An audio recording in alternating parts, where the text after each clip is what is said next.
Literally everybody in Matthew Perry's life failed him. His doctors, his assistant. As far as I'm concerned, based on what I've read, Matthew Perry didn't just simply overdose. He was murdered. There's a bunch of compounding factors like negligence, greed, mostly just greed. Matthew Perry had a long history of struggling with drug addiction, and the people in his life that were meant to help him and protect him, instead they used him for their own gain. There are 5 people in connection to Matthew Perry's death. One of them being Kenneth Iwamasa, who was at the time Matthew Perry's personal assistant. He is accused of procuring and injecting Perry with ketamine. Iwamasa had various responsibilities related to Perry's medical care, including scheduling medical appointments and making sure he took lawfully prescribed medication. Obviously, in this case, the medication wasn't lawfully prescribed. I don't think it's fair to pin this on Matthew. Since he's a drug addict, he will do anything in his power to get the substance that will end his suffering. It's the people around him that profited off of his addiction that are to blame for his death. During the final week of Perry's life, Iwamasa injected him with at least 27 shots of ketamine. Iwamasa was the one who injected the final dose of ketamine. On the night that Matthew Perry died, according to the CNN article, Perry asked Iwamasa to prepare a jacuzzi and said, "Shoot me up with a big one." Now, I know Iwamasa is Matthew Perry's assistant, and he should do what he asks him to do, but maybe not in this particular circumstance. You know what I mean? The next person involved is Dr. Mark Chavez. This guy provided Plasencia, another person we'll get into later, with the ketamine given to Perry through a fraudulent prescription. The next person is Eric Fleming. This is the man that distributed the ketamine that killed Perry. According to the agreement, Fleming obtained the ketamine from Songha, or the ketamine queen. Apparently, Iwamasa purchased ketamine through Fleming at least 3 times in October before Perry died. After Perry died, Fleming discussed concealing the drug deals by deleting messages with Songha and Iwamasa. Fleming texted Songha and said he was 90% sure everyone is protected.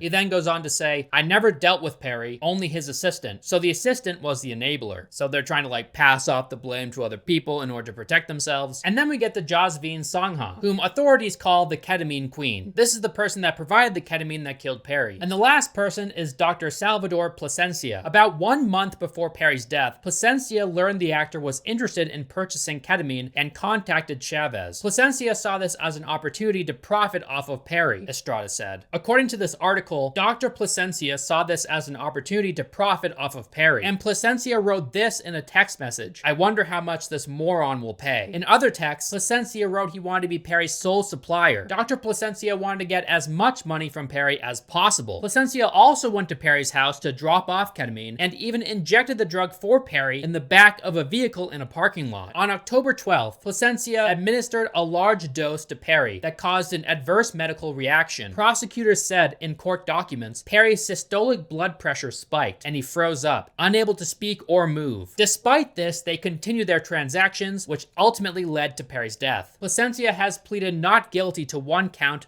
of conspiracy to distribute ketamine, 7 counts of distribution of ketamine, and 2 counts of altering and falsifying documents or records related to the federal investigation. He was released after posting a $100,000 bond and surrendered his passport and DEA license, which allowed him to prescribe controlled substances. This entire situation is so messed up. Here you have an addict who literally can't control his impulses. His assistant and his doctors took full advantage of this guy, working with one another to get him as much ketamine as possible so they could get paid as much as possible. They didn't care about Perry at all. This is so unbelievably disgusting, and I'm sure it's very common in the industry. This is not the first or last time gross negligence and greed ended up killing someone, and it just sucks that we live in a world like this. Anyway, that's it for today's video, and I'll see you in the next one. Bye.